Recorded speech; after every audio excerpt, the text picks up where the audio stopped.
Later than I intended. Had to get into my PJs, get my black bonnet on, pull my hair back into a bun so that I can keep the bonnet on, all that stuff. It is Friday, May 14th, 2021. Welcome to the Bonnet Chronicles. I'm just going to put the word out there on Twitter that we are live.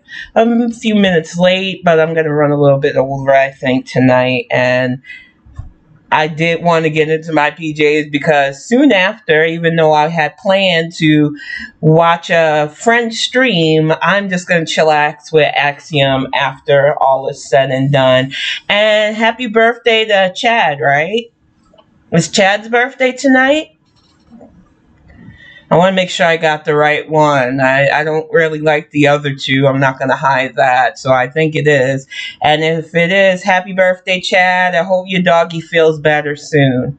It's just been a crazy week, y'all. Since last week, there's been so much going on, but tonight's topic is called Allies Need Not Apply, and I've got a lot to talk about in what happened in this week. But to keep things on a positive note, I had a lot of fun earlier with Axiom, getting a gaming stream on. I need to get better at my gaming stream as I try to be with this cast where I interact with people. I get so pulled into the gameplay that it is very hard for me to interact with the chat while I'm gaming. I'm gonna work on that, but for now, as long as I have these Bonnet Chronicles, it'll be a lot better for me to interact with y'all and do my thing on the topics. Why did I pick Allies Need Not Apply? This is not the first time I've talked about allyism. It's probably not going to be the last. It's just since last week, I had a whole lot of people who should have known better show their whole entire ass. And I don't know a better way to put it. If you call yourself an ally of somebody or say you're a voice for a marginalized or a targeted group, yet the first thing you do when you act out and act a fool is to either throw us under the bus or use us as shields, you are not a good ally. You are not a good advocate. And I had a painful situation happen just a few days ago. And I know some people believe that social media is not reality. The people on there can craft whatever they want and it's not but fake people. And I get that. I've seen some really fake people. I'm going to break down some of the things that I've seen over the last 10 years being just on Twitter and Facebook. But I have established real connections with people, real friendships. I talk to people on a regular, on and offline, that I met through social media. So when people try to act like you can't make friends or develop tight-knit bonds with people because it's just social media, do you not understand that it's called social media? We are meant to socialize. We are meant to talk and share. And one of the things that I was able to do thanks to social media is talk about things like mental health and talk about past traumas, including what happened to me when I was younger, involving being assaulted by a dude. So having somebody talk about being an advocate for people like me, survivors as we like to call ourselves, when you utilize somebody's trauma to score points, when you're arguing, when you're pushing back against something you did, that is not okay. Now, I'm not going to rehash the whole situation because honestly, I feel like the person behind this got a lot of fallback. And in one of those repercussions, our friendship is gone. I no longer can trust this person because I watched them utilize rape victims' trauma for pushback. And what they did on Mother's Day, which was already a touchy day for so many of us, because some of us don't have warm regards when it comes to the people that gave birth to us. You already made a day that was already tense for us worse by trying to score internet points. And there are a lot of people that utilize social media to try to seem more profound, try to seem more cooler, try to be the kind of person that they really aren't offline. And it really comes across when you mess up, and instead of realizing, hey, what I said hurt people, what I did wasn't cool, you double down. This person not only doubled down on a very shitty take, but then they took the trauma that wasn't theirs to share and used that as a defense. And I am telling you this right now, somebody who has survived, who struggles. Every August, I go away for a bit because the memory of what happened is so visceral. I can get sick just thinking of it. Every moment of what happened is still in my mind. You live with it. It is a life sentence. And I wouldn't wish that on my worst enemy. So to have somebody utilize that pain to defend themselves when they put something asinine out there, that's not okay. And too many of you do that. I get being passionate about something. I try to mitigate my passions because sometimes you get angry and you get self-righteous and then you put something out there without thinking. You need to read back what you're about to type out. First of all, because you can catch typos. But second, because the moment you put it out there, whether you think you caught it quick enough, all it takes is somebody with quick reflexes in a second to capture your dumbass take. And then it's saved. And not only did this person mess up so badly, they pushed back for long enough for big media. Well, not really big media. TMZ is not really big media. I guess New York Post and a couple of others picked it up as well. But there was such a big enough fallout that national publications picked it up. And this person still doubled down. And doubled down with the stories that wasn't her own. You don't use other people's trauma as your shield. That's not okay. And having a friend that went through what you were using to defend yourself, I can no longer trust. And I am saying this for me, that my trauma wouldn't be used. That our friendship isn't a tool to get out of whatever fuckery you're going to step into next. I don't need friendships like that. The older I get in this life, the less I need to prove myself to anybody. The less I need to hold on to people who are toxic, who are troublesome, who cause me more issue and worry and woe than it's worth. And if our friendship is more of a burden, if our relationship, business, personal or otherwise, causes me undue stress, it is a lot easier for me to walk away and close that door than it is to maintain something that is going to wear me out. I learned after severing ties with my mom that there is no person on this planet worth eroding my mental health for at all. And that is the way we should all be. And hey, Toxic, I hope you had a good week and happy Friday to you. But seriously, just having this friend of mine step in it so bad and then double down. And they DM'd me and I left it on red because there's nothing they could say to me at that point. I knew that my words got through to them, which is good. I really hope they reflect on what they do. And I'm just using the word toxic. I don't mean our mutual friend toxic. Axiom, don't start. He already gets paranoid enough. Don't put that in his head. And you shouldn't be watching this if you are toxic. You're too young for this cast. Don't be in my chat. I'm not joking. Getting back to the point. The thing is, I didn't want to respond. And it's not that I was afraid to respond. It's just I said all I had to say about the situation. You don't use other people's pain to defend yourself. And I don't like when people DM me after I've made it clear that I'm cutting off ties, because it feels like it's that one last ditch effort to get me to talk to them so that they can maybe convince me to change my mind. Nah, once that door closes, and this has always been my personality, I don't open it back up because I know that I've given all that I possibly can. And as I said before, this person wasn't the first time they did something that made me raise an eyebrow, and it definitely wasn't the first time it was something that made me cringe, but it was that blatant and that hurtful that I'm like, nope, 3 strikes, you're out. Because social media is just that. We are meant to be social. We are meant to find people that we can talk to, even if we don't always agree. I really get annoyed that people think we're always supposed to agree on everything.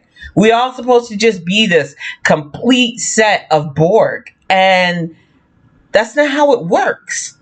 We don't all have the same experience. We don't all come from the same walks of life. And even if we have similar experiences, no two people are going to have the exact same upbringing, same values, growing up. So, yeah, there are going to be things that I believe that some people are like, I don't know about that. And there are plenty of things other people believe that I don't particularly know about. Holy crap, Mike. Ooh, I'm having all kinds of malfunctions tonight. But yeah, I mean, exactly, Silent. I just really don't understand people that think that friendship means you can just continuously get away with certain things. And for me, using other people's trauma is a no, especially trauma such as sexual assault, because it feels like a lot of people still don't take it seriously.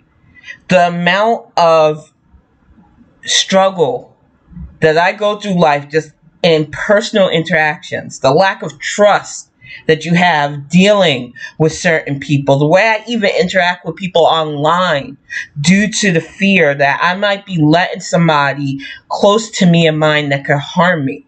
That is always in my head. So I am very cautious on who I call a friend, and definitely who I call an ally, because I don't think people take that word as serious as they should. If I'm saying to you that I trust you as an ally for me, as an advocate, as somebody who hears my voice and allows me to speak my truth, then that is a lot, because I don't use that lightly. You have to earn that. And too many people would like to tell me that they're my ally without doing damn near a thing to even show that. And that's another thing. You don't tell marginalized people that you're there for us. Let us see it. Don't speak it. Because I don't want to hear your BS. And putting BLM, and this microphone is just determined tonight. I'm gonna, because it's picking up anyway, I'm just gonna sit you over here. I don't know what's going on with that, y'all. I'm getting annoyed. And welcome to the chat. I love you, 666. Seriously though, I just feel like people love to play a part, especially online. And you're not going to do that with people like me. We legit, in the last month, have lost way too many lives to legalize lynching. We have had way too many conflicts. We have people who caused tyranny and terrorism whining about a Fox propaganda channel pushing them to do it. Accountability seems to be few and far between for people who are actually dangerous, while people like me are just freaking hoping not to be the next hashtag.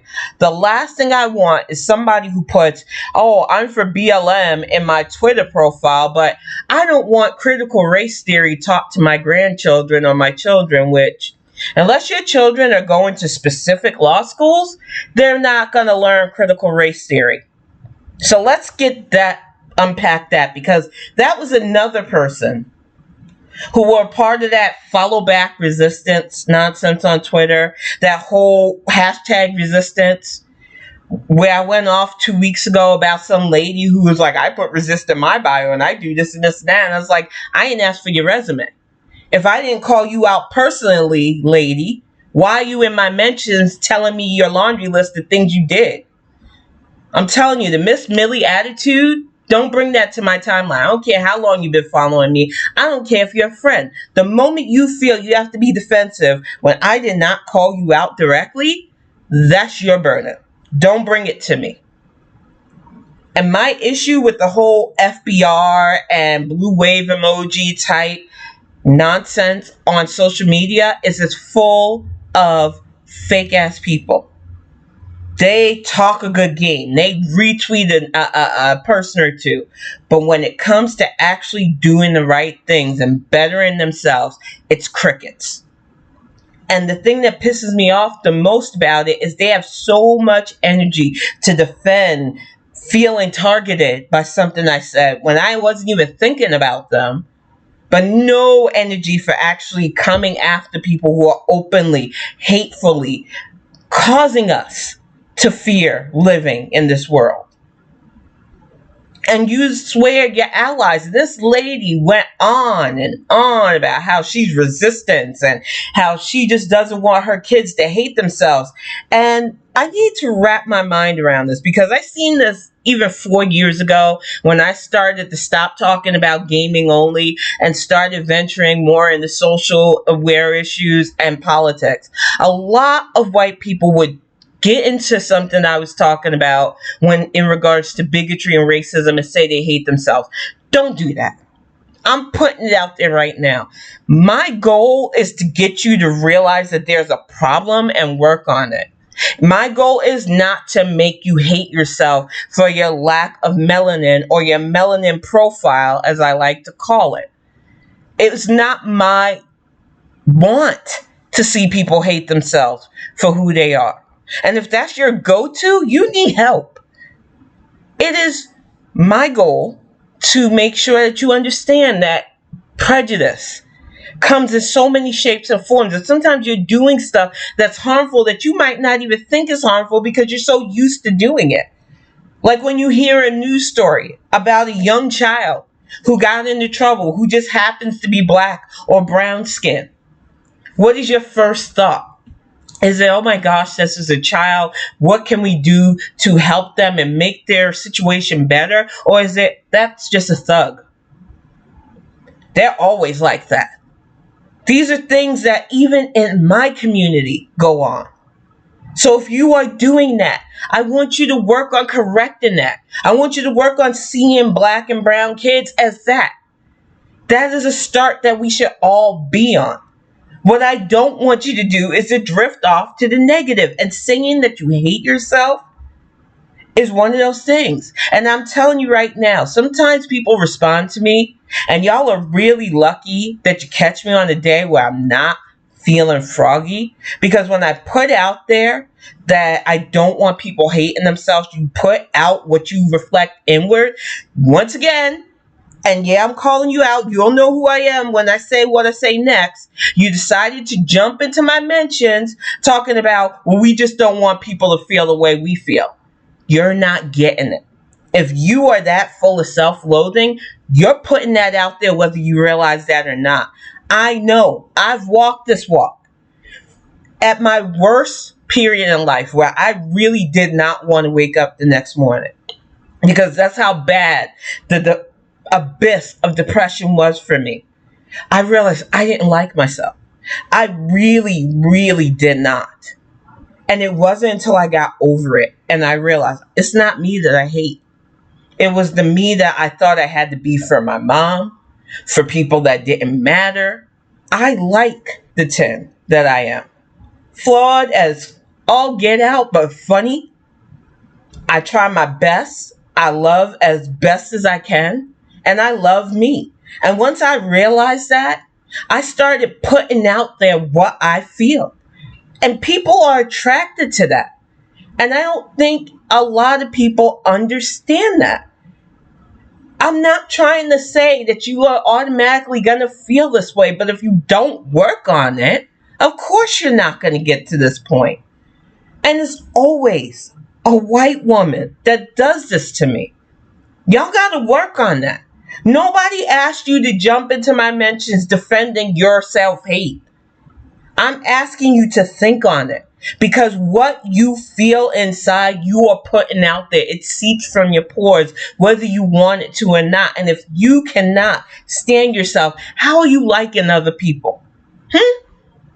Because I know when I hated myself, I was envious of all sorts of things. I couldn't allow myself to have natural, fulfilling relationships because I was constantly worried and feeling inadequate in them. So when I put out there that you need to start really working on yourself, liking yourself, because once you like yourself, it doesn't fucking matter what other people think. And you will attract people that get you. It really isn't fucking rocket science, but some people treat it like it is. And it boggles my mind how somebody decided to take my words once again to score whatever internet points they thought they were going to, and jump to the defense of, I need to hate myself. I just don't want people to feel the way I do. Well, you're not doing a good job because you brought down the whole conversation with your sad sack nonsense. And I say this as somebody that suffers from depression. Take it elsewhere, Brenda. We don't need your nonsense today. Seriously. And these are the same people that will convince me up, down, left, right that they are my allies. And a lot of times, you aren't. You miss the whole point of the conversation to dead center yourself. And it's like, the moment you do that, you stop being about what you claim to support. When it stops being about the message, whether the message is about bigotry or any kind of sexism, racism, homophobia, and you are dead set that the conversation be about how you're a good one, how you need a pat on the head, how it's not all or not you, you are not an ally. Sometimes it's okay to read something, have an opinion, and keep it to yourself. It might even do you a whole world of good not to put it out there. Think about it. How many times have you tweeted something thinking you had to jump into it and instantly regretted it because you put it out there and then you looked foolish? There are plenty of topics that go on that app. It's a global app that I thought I should weigh in. I should say something. I feel something. And then I stopped myself. Especially in topics that I don't have a dime in that quarter or I have not lived that life. I have plenty of LGBT in my life. I love my friends and family. But I do not know their life well enough to where I can be weighing in like an expert on how they are going through it. That is not my place. My place is to listen, amplify, learn, make sure that I don't repeat things from my past that I'm not proud of. But some of you don't get that. You think, I have friends, I have family, I have an LGBT person close to me, so I have the right to say certain things. No, you fucking don't. You have the right to shut the fuck up and mind your business because it's 100% free. And if you don't understand that, you are part of the problem because too many of us, and I put myself in it, forget that sometimes the shit we think is so vital and profound tends to not be what people need. Currently, there is a very serious conflict that's going on, that has been ongoing since before I was born. And I made it clear, especially on social media, that is not my place to weigh in. And most people got what I was going for. One brother man decided to try it. Brother man, you're blocked. I want you to understand that. I don't need to see your nonsense. It is not my place to put myself in the middle of a conflict that has nothing to do with me. And I'm putting it out there right now. You take it as you want. Putting myself into something that has been ongoing since before I was born, that no matter what I say is going to be taken the wrong way, is not okay. Even with what I personally feel, I know that it is not my lane. And it is okay to stay in your lane when it comes to certain topics, because there is no win in this situation. People are hurting. And it feels like everybody wants everybody to take a side in this. And the only side I'm taking is minding my own black business, because I've got so many of my own issues that I need to keep an eye on, especially voting turnout, which in a couple of counties, especially in Texas, was disappointing.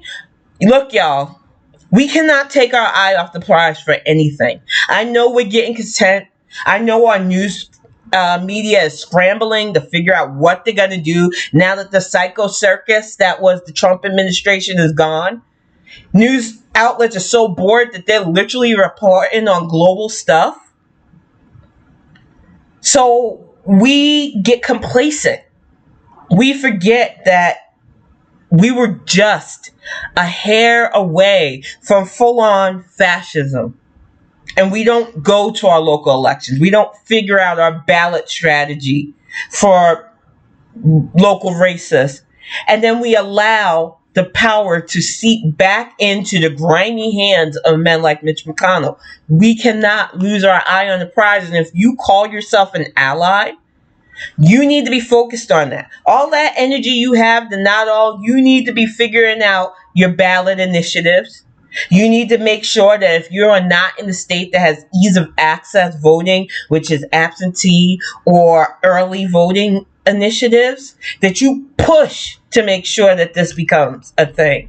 And that you strategize so that people can get to the polls. Because you have all that energy to come for people like me when we say you're not an ally and be defensive. You need to channel that into actual progress so that I can call you one. And hey, Tootie, I hope you're having a good night. I'm just really fired up about this because I see it all the time. From that lady who wanted to talk about how critical race theory, which is the new dog whistle, dog bullhorn of the right. And I just want to break it down once again, because I know I have friends whose family watched that propaganda bullshit on Fox, who watch Tuckhead Carlson and other vapid Barbie bullheaded just crap being spewed to teach fear and all kinds of shenanigans to people who should know better but don't.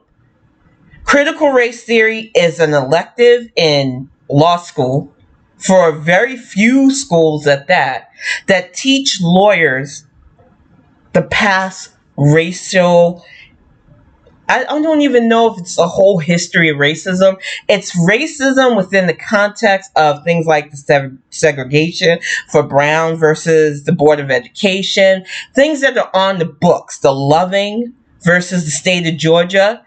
When you teach critical race theory to people who are supposed to be taking a degree in justice, I think that's an elective that everybody who's working in the justice system should take. And it boggles my mind that more colleges don't have it as an actual need instead of just an elective.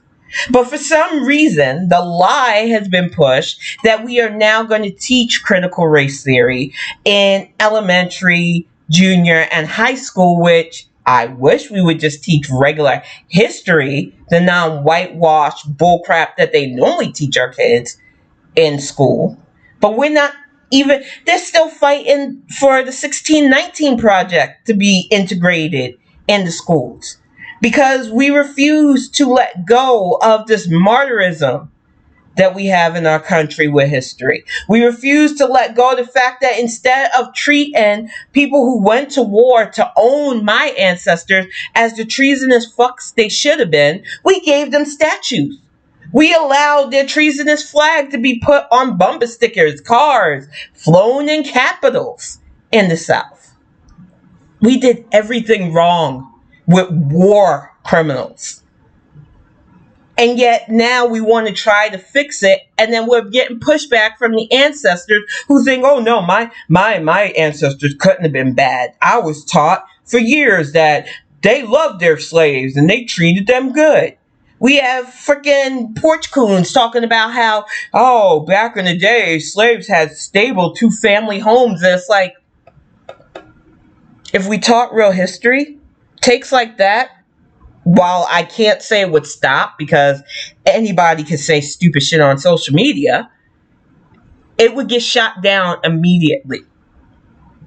Because family separation didn't start with the Trump administration. Family separation started when they dragged my ancestors from a whole ass continent, made it, took their babies away from them so they can work on plantations all around this country. That was the original family separation, along with the separation that they did to the indigenous families on this continent. So please don't get me freaking started with that idiot's take on how black homes had two successful, stable parents back in the days of slavery. How does a black person even fix their mouth to say something so ignorant? First of all, the myth that two parent homes aren't prevalent in black households needs to stop. While yes, divorce and jail moderately affect our lives too, that's anybody with income issues. And there are more middle class and wealthy people who go through divorce and have blended homes just as much as black houses. So miss me with your fake ass Fox News statistics on how slavery was somehow better for black people, because you will never get anybody with an iota of a brain cell to agree to that. And you need to stop.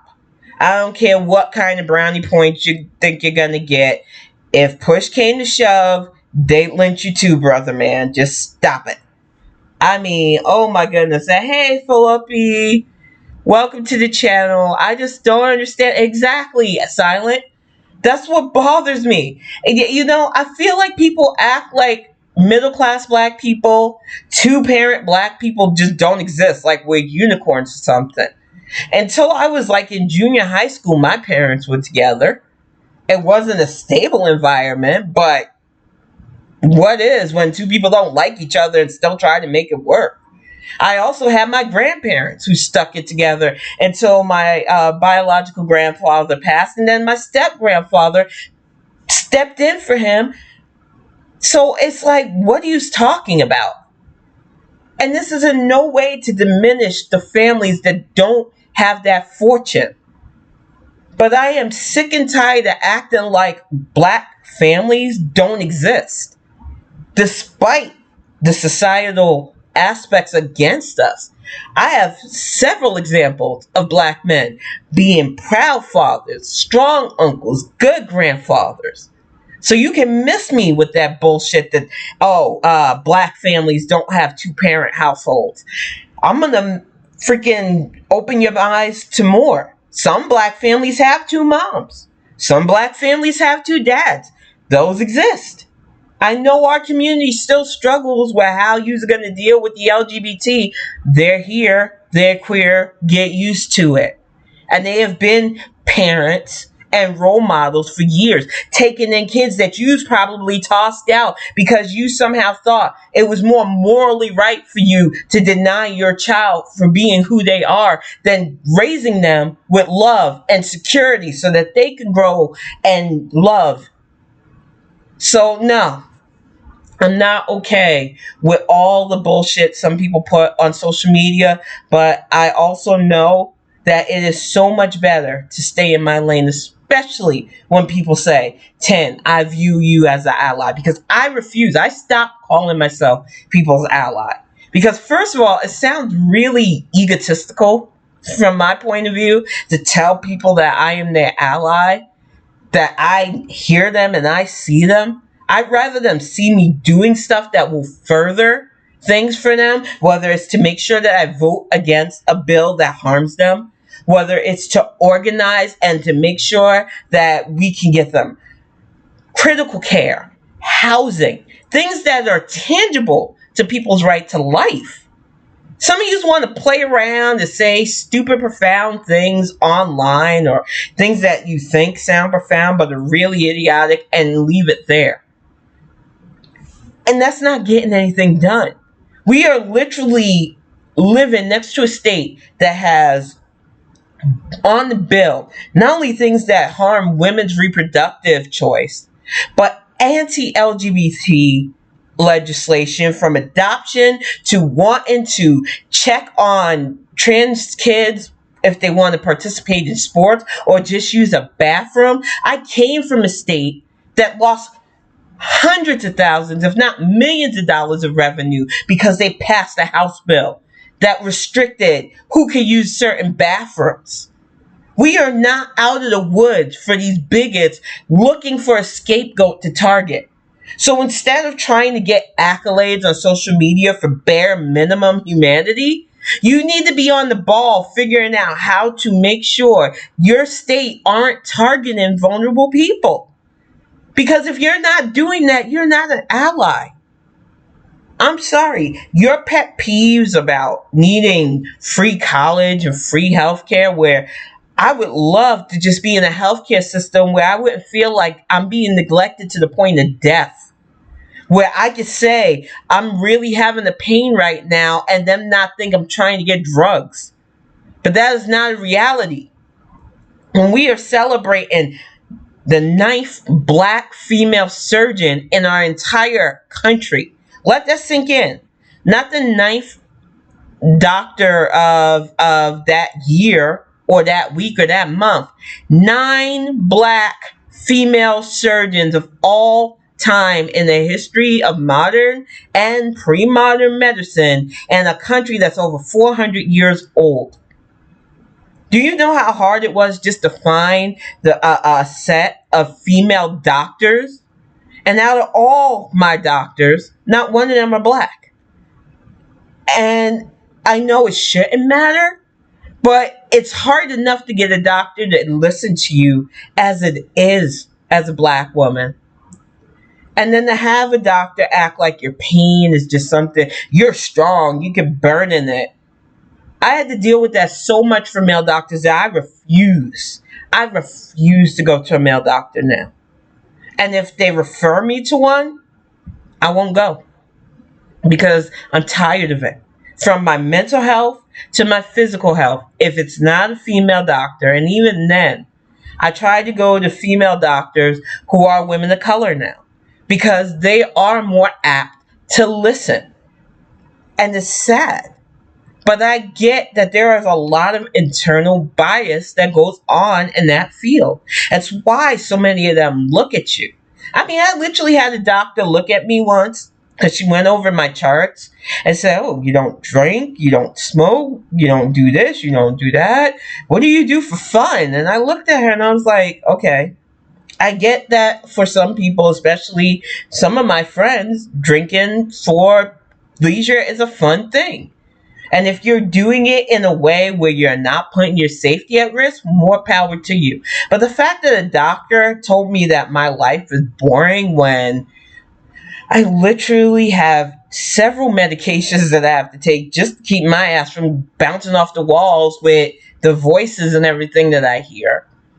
The fact that I survived some really messed up stuff, I was like, yeah, I gotta stop going to you. Because my rebellion, especially from my parents being the way they were, was to be a nerd. Was to be the geek that most people go, wow, I thought those people only existed on TV. You see it in my background. The toys, the comics. No matter how old I get, that's my life. I am a proud geek and I don't care. This was my rebellion. Being kind, as I said a few days ago, is my rebellion. Because when you grow up around people who, I mean, we literally had the dozens at our barbecues. I don't know if some of y'all know what the dozens are, but that's when your family and you get together and you just rag on each other. And the best insults got the most props. So, I mean, it was nothing to tear down the person to get that praise. And that was normalized. And I realized I didn't want my kid going through that. I didn't want him thinking that that was the way to be a better person and tear down your own family. I realized that a lot of stuff that we thought was okay growing up isn't. I didn't make my cousins feel good calling out flaws and stuff. They sure as heck didn't make me feel good doing it. But we normalized it so much. And even putting it out there, I can already hear some black people, look at you spreading that weakness. You got to make us weak. If kindness is a weakness, let me be frail. Because I don't want to be mean anymore. It didn't make me feel good to tear people down. It shouldn't make you feel good to do that. Because it means you have a void in you that you think other people deserve. I don't think it's okay to make somebody feel less than to make myself feel good. I can feel good in plenty of other ways. And I really think we need to think on that when we put out there such harmful, hurtful things. Now, I'm not going to act like I'm perfect. I love being snarky at times too, especially when somebody says something that is mind blowingly ignorant. There are times where my reflex is to respond to that. But I try my hardest not to go for personal, not to insult them on a level that is nasty. It doesn't take much to throw back words of ignorance at somebody. You can just highlight some of the things they say. Like that idiot that decided to spam me on Twitch that one morning about anti-LGBT stuff. I was really more upset that his dumb butt couldn't spell than any of the non-true stuff he was saying. And my thing is, I just feel like if you're working on yourself and you're finding the things about yourself that you care about, that you want to nurture, that you like about yourself, you'll realize that you don't have to do that in life to be a better person or feel better. And that anybody that tries to give you props for being a garbage person, they're garbage. And they want you to be down on that level. They don't want you to be better. They don't want you to feel better. I just wonder how our society sustained itself for this long. Everybody wants to act like this chaos is brand new, but it's not. We literally tell ourselves that in our non finite forms, that we need to amass a certain amount of reputation, get the approval of our peers, even though that's unrealistic. We need to be as smart as this person or that person. This type of life will work because it worked for this person without factoring in what works for us. And we keep doing these unsustainable things and we wonder why we're a society of misery. So many of us get depressed because we keep trying to keep up with something that doesn't work for us. And we always figure it out way too late in life. I keep telling myself, if I had known the stuff that I know now in my 40s 20 years ago, I'd been unstoppable. All the energy I had in my 20s, oh my gosh, I wish I had it now. Half the daggone time, I'm worn out by my teenager's Minecraft talk. I don't have the same get up and go as I used to, but I do have the experience of knowing what matters and what doesn't matter. And I just want more people to understand that. We were put on this planet for a set amount of time, and none of us can tell how long or how short that's going to be, sadly. In that amount of time, you should be doing everything you can just to be happy. That's it. And some people are going to find happiness in simplistic things. Some people are going to find happiness in complex things because they're wired to do complex things. It is not your burden to look at somebody who can do something complex and go, I need to push myself to do that too. Find what works for you in life. Stop worrying about what other people do and stop being envious. Everybody on this planet has something about them that nobody else can do. Something about them that nobody else can because it is shaped by you. And you are unique and special. And you shouldn't need a stranger like me telling you that, but I'll tell you every day if you need to hear it. Stop trying to live your life for others. Figure out what works for you.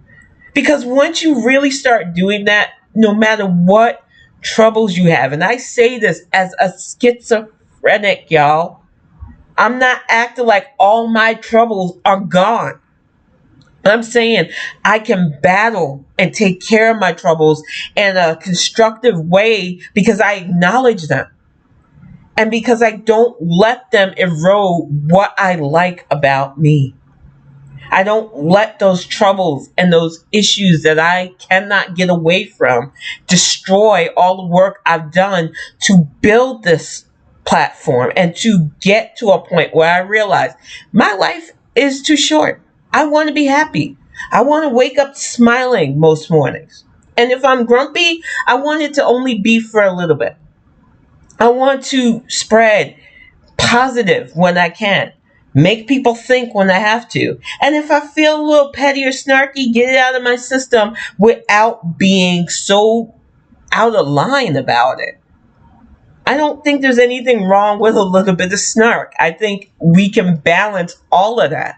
I think there's a fine line between just being a little bit petty and snarky and being deliberately cruel. Being ableist is unnecessary. Being bigoted in any way, shape, or form is unnecessary. And if that's what you bring to a conversation, especially when you're pushing back, I already know to dismiss you. If you can't hold your own without going for that low attack, I already know I won whatever debate we're having, whether you want to admit that or not. I had a guy a few years back when we were talking economics because for some reason there were far too many men, especially, that thought the 45th blunder of the world was this king of economics, Mr. I bankrupt 4 casinos. Like four casinos. How do you bankrupt 4 casinos? And I was explaining basic economics to this guy because I studied it. And he decided that obviously the N word, as he decided to devolve in his next few responses to me, couldn't tell him, Joe Kentucky, about economics because he owns a business, which I doubt anybody could say anything online. And he knows men like Trump because he's a man like Trump, even though they probably are kind of close. Full of shit, not real billionaires, and don't know a damn thing about economics. And my thing is, he could have said, I don't agree with your assessment, which it was just the basic of supply and demand, which they teach you in like junior high school economics. But to devolve into calling me a slur because obviously being smarter than him made him mad is exactly the type of thing I am so used to now online that it doesn't even faze me. Half the time I'm laughing at you. The other time it's just like, you know what? Bless their heart. Let's keep it moving. Because a lot of men get in their feelings when a woman dares to be smarter than them. And I'm sorry, I don't live in the world where I can afford not to learn all I can learn. Because I already have society that looks at me and assumes that I'm not as smart as I am. That already assumes that I'm not still learning things. Because what is the point for me of being here if I'm not using my brain for stuff? So yes, I am constantly researching. I am learning new languages. I am trying to figure out how I'm going to make an introvert's travel guide because I really feel like we need that. I love traveling with my son. And one of the things that I loved about traveling was finding quiet places where we could see beautiful things and not get overwhelmed by crowds and not deal with people that were really overbearing. And I haven't found too many guides or shows or anything written up for traveling for people who are introverted. And I would love to see more of that. My passport doesn't expire for another 3 years. I've got to get the kids renewed. But once it's safe to, I would love to start traveling again. And I would love to let people know, okay, if you go here, avoid these areas. If crowds overwhelm you, or if you want just a quiet space. I think it's important that we realize that people like me exist. Yeah, I am in your face online via words and doing casts like this, but in reality, I am that person that at parties, if I was even able to attend, if I couldn't find some excuse to get out of it, in the corner with a book, or if you had a pet, playing with the pet, I get tired. I came from a big gregarious family that they were constantly having get togethers and parties, and it was exhausting. And even when I do things that I love to do, like Comic Con or going out with friends, after a while, I need at least a good month, if not longer, of just no people. I get peopled out and my meter is depleted, and I just need time away. And I always thought I was just weird and antisocial. They didn't have words like introvert when I was growing up at all. And they forced you, especially in school, to be a part of peer groups and social groups and go to parties and try to fit in. And I really feel like I was that square peg that just kept getting jammed in and jammed in and jammed in, and uncomfortably so. And I refuse now. I like the level of social that I exude. If I let you in, it's not that our friendship is limited. It's that you should know that there are going to be times where we'll talk for hours, and then times I don't want to see your face. And I think that a lot of my friends understand that because they're the same way. And the best part about social media is that we are a bit more active because it is easier for us to type out our feelings and communicate with our friends than it is to have people in our face. One of the main reasons why I couldn't wait to move from Durham, and I loved the area I was in. I loved Parkwood. It was a nice neighborhood. I overdid it. I don't know if I can explain it better than I put on a mask for people so that they didn't get to know the real me. It was the happy go lucky, nice neighbor lady, problem solver mask. And it bit me in the ass to the point where people were knocking on my door almost every day. I was a bundle of nerves. Axiom can attest to you. I was a mess because I wasn't getting rest. I was constantly being pulled this way and the other. If it wasn't school stuff or personal stuff with people, it was people just trying to push into my life that I didn't want. And I'm never going to do that again. If you're a friend of mine, I'm letting you know right now, I love you. Don't knock on my door unannounced. Unless you are in an emergency, you will be met with some side eyes. And I do not mind helping out with problems if I can do it. But I'm not a problem solver. And I had to get off that kick. And it's hard for people. It's hard because I grew up having to take charge early on in my life. I had to be the mom to my mom and my sisters. And then I got into relationships where I had to be the adult in the room. And my first instinct always is, how can I help this? How can I tackle that? And I had to rein myself back. So it's not just the people who were taking advantage of my kindness. It was me putting myself out there when I knew I had limited amounts of energy for it. I can't get mad at people if they don't know that I don't really want to help them every day of my life. But a lot of us, we get in our heads that somehow it makes us better if people see us as, oh, they'll self-sacrifice for me. Oh, they don't even freaking remember you. I haven't had a phone call in almost 3 years from any of the people that I used to help on a daily basis. And yeah, I just changed my number. But even before I changed my number, because once you're not there to be that door for them to knock on or constantly problem solve for them, they move on to the next person. So limit the energy you expend, folks. There's no relationship worth you feeling drained every day, especially if you're an introvert, because we feel it hard.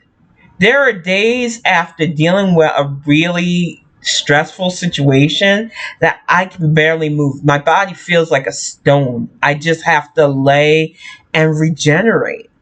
And if that is how you feel after being in a loud group, after going through a tough meeting, because it was the worst when I worked in a corporate setting.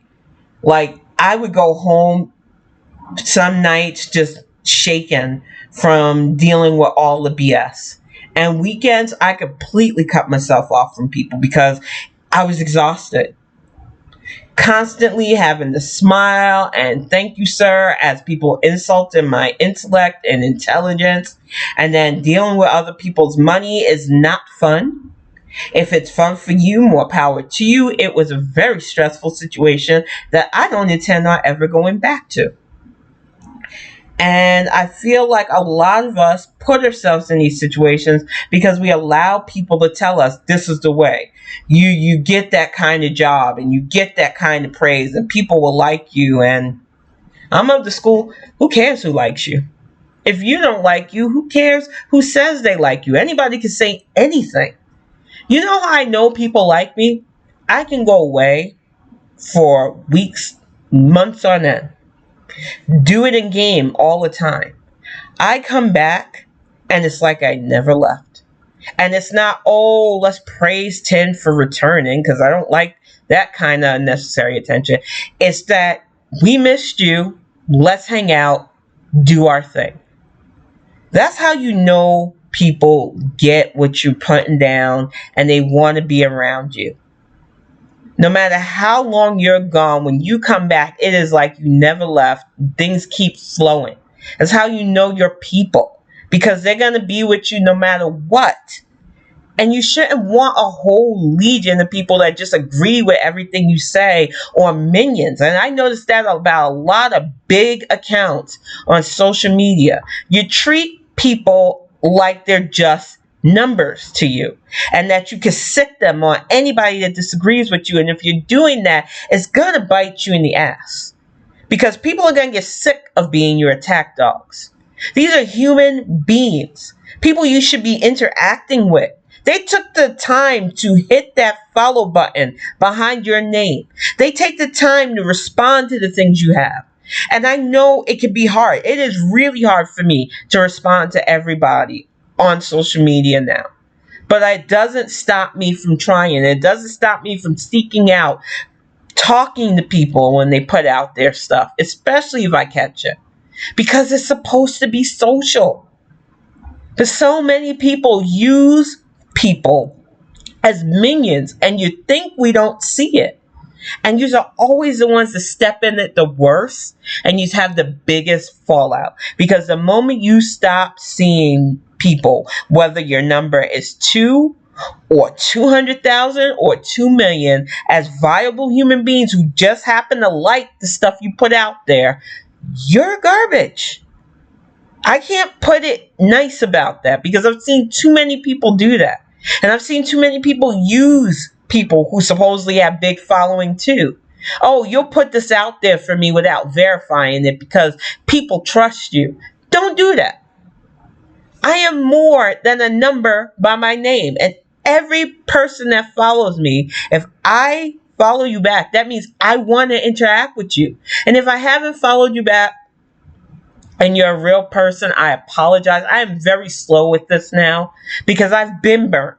So every once in a while, I'll review if you're a bot trying to sell me Bitcoin or trying to enhance my website, or if you're a dude that the first moment I hit follow back, slides into my DMs, you're gone. I don't have time for stuff like that. That's not the kind of interactions I'm trying to sign up for. This ain't OnlyFans. This is not Plenty of Fish. Get your tail somewhere else. I'm taken. But if I hit that follow back, that means you're in for me interacting with you. You might not get it every day because there's a lot of people now.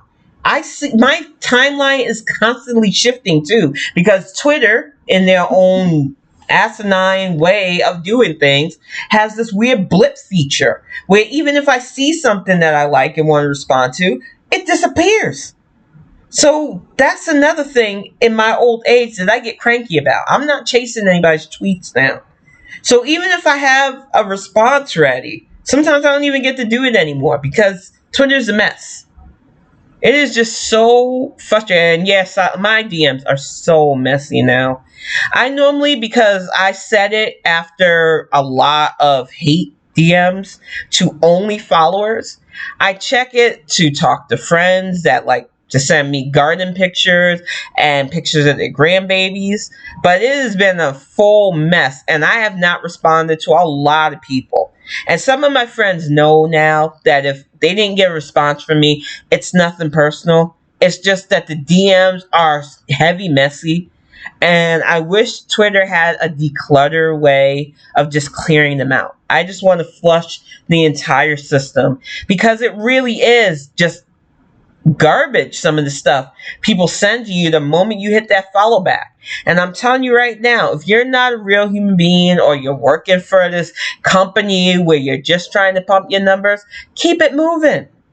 I want to talk to real people. That is the whole reason why I stay on Twitter. I've given up Facebook. Facebook, for me, is a way to monitor where the people that share the same DNA strands as I do are so that they don't show up at my house uninvited. Twitter is where I have my personal and friend interactions. So if I hit that follow, I am trusting you to interact with me as a human being, not sell me something, not use me to put out propaganda or any other asinine thing, and sure as heck not to slide in my DMs for your low dick energy pics. Keep them to yourself or you will be embarrassed. I'm not afraid to call you out on that. But yeah, I'm telling you, Twitter does need a flush. Like, I'm so over just I don't even want to look at my messages right now. And I know that there are some messages from people that are really sweet. I get really cool pug pictures from my sis Anna Lee. I love her pugs, Baby and Desi, and I loved her old man Jack before he was taken from us. And I love seeing stuff like that. But it gets buried by a bunch of bots who just want to follow me because they think I'm gonna amplify whatever nonsense they're putting out. But I'm going to get ready to wrap this up. I want to thank you all again for joining me tonight. And I hope that what I talked about for allyism just sinks in. Instead of working on calling yourself an ally, instead of working on defending yourself when people who utilize a hashtag that you utilize is out there, work on bettering yourself, because I noticed something about people who really like themselves or are at least content with who they are. They're not putting negativity out there in the world. They're busy making sure that not only are the people around them content and happy, but that society gets better for all of us. So if you work on yourself, it helps society. It really is that simple. But I'm going to wrap it up. I will be back next week. I'm thinking about changing up some things, though. Not for the Bonnet Chronicles. That's going to be every Friday night. But I'm thinking about another show since I'm on the supposed path to affiliate. And I think after tonight, I will hit that. And I don't want people subscribing to me for a once a week show. So I'm thinking of either putting the Witch's Path on here or maybe another show with Axiom. So check that out soon. Other than that, I'm going to wrap it up, get cozy, and talk to some of y'all online later on. Love you all. Good night.